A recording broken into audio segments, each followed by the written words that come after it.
Okay, so the next strike that we're going to talk about is the Homestead Steel Strike.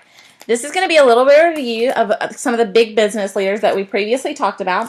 So this is going to involve Andrew Carnegie, who was in charge of steel, if you remember, and he's going to be very competitive with John D. Rockefeller, who was in charge of oil.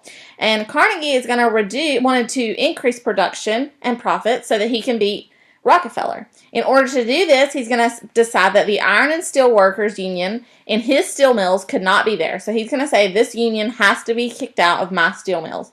In order to do this, he's going to hire a man named Henry Clay Frick to manage the Homestead Steel Mill.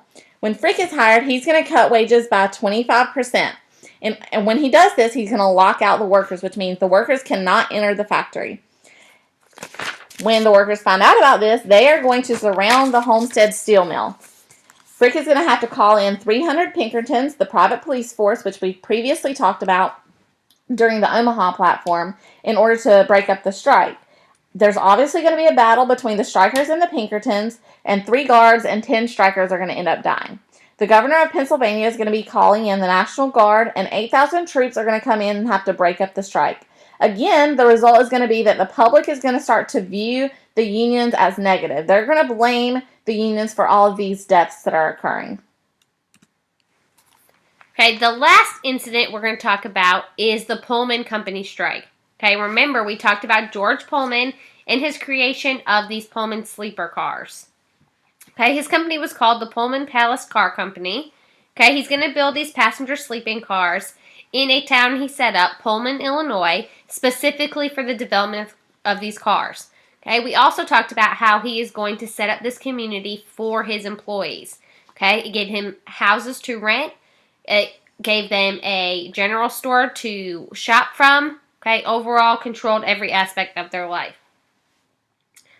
In 1893, Pullman slashed wages by 30%, but refused to lower rent. Okay, so these employees could no longer afford to live in these homes they were forced to rent.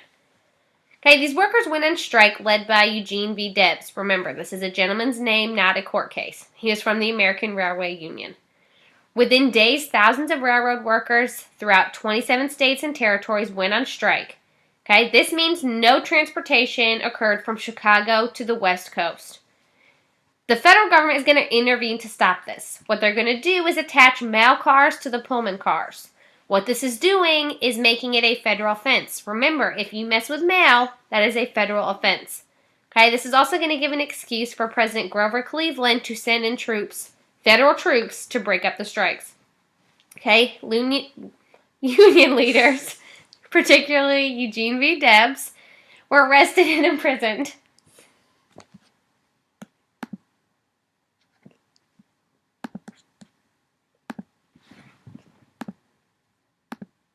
Okay, these union leaders, specifically Eugene V. Debs, were arrested and imprisoned. The strike is overall going to fail and collapse. Wages are going to remain cut, and many of these strikers are going to lose their jobs permanently. Remember, this is an issue we talked about when you're going to reside in a town controlled by your boss. Anything that you do, you not only lose your job, but you lose your home.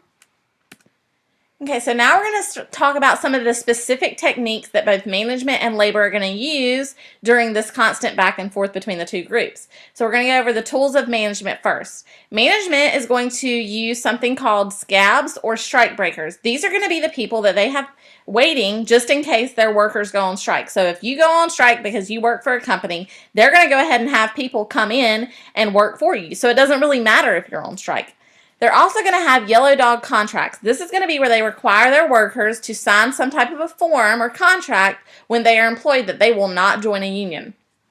They're also going to have Pinkertons, and that's just that private police that we already talked about that are going to be used to break up the strikes. They're going to have lockouts, which is when they don't allow workers to enter into the factory or the place of work. They're going to have blacklisting, which means if you join a union or if you go against the company, they're going to put you on a list and you're not going to be able to get a job anywhere. And again, the workers are going to have to promise before they get a job that they will not join a union. On the opposite side, the tools of labor are things that the laborers are going to use to get their message across. Okay, the first one is going to be boycotts. Okay, we mentioned that earlier. Boycotts, they are going to refuse to purchase the things that these factories are manufacturing. Okay, the second tactic is going to be informational picketing. Okay, Literally, they're going to have picket signs outside of these factories pretty much demanding things like the 8-hour workday or better working conditions, things like that in general. The next one is this idea of a closed shop, okay?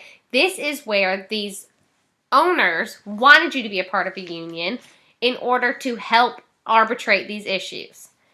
Okay, the next one again is organized strikes. Okay, and like Ms. McMahon talked about earlier, this is where you simply just wouldn't show up to work. Okay, and remember, the more people you had, the more powerful your strike was. And the last technique is going to be wildcat strikes. And this is where you kind of go off on your own and create a strike outside of your union. So this is just an image that's depicting a striker that is encountering a scab. So we said that the striker is the person who is going to go on strike. They work for the factory. Their wages are too low, so they decided to strike. The scab is the person that the factory has hired that is ready to replace the striker if need be. So this is just kind of the confrontation that's going on between the two groups.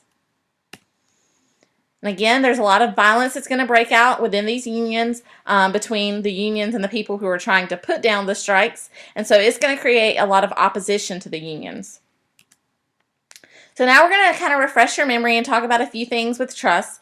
So just to kind of remember what a trust is. Okay, a trust is when multiple companies are going to willingly come together and form a monopoly.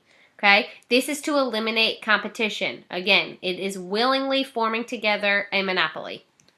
Okay, so the first thing that the government is going to do to try to regulate these monopolies or trusts is in 1887, they're going to pass the Interstate Commerce Act, and this is a federal law that is going to regulate railroads. They're going to set a maximum price that the railroad can charge for them to transport goods. So again, we talked about how the farmers were having trouble with the railroads. Other people were having trouble with them as well. This is going to go completely against this laissez-faire system of thought, which said for a hands-off government. It said the government should not be involved in any type of big business. They should let capitalism do its job by itself. And the next thing is going to come out during 1890, and this is going to be the Sherman Antitrust Act. Okay, remember, antitrust, anti-monopoly.